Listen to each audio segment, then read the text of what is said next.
So guys, ito na yung ginawa ko kaninang gulay. Nakita nyo. So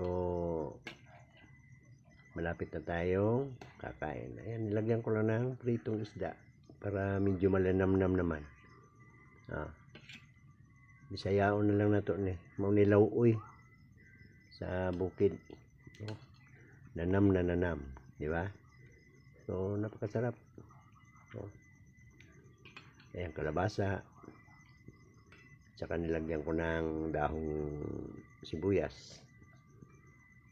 At yung pinakapaborito kong gulay na walang kamatayan, yung kalamugay. Ayan. Super sarap talaga. Okay guys. Panihapon tarong tagtaon. Ayan. So muna ang sudan nga masustansya, di ba? So gulay. Ayan.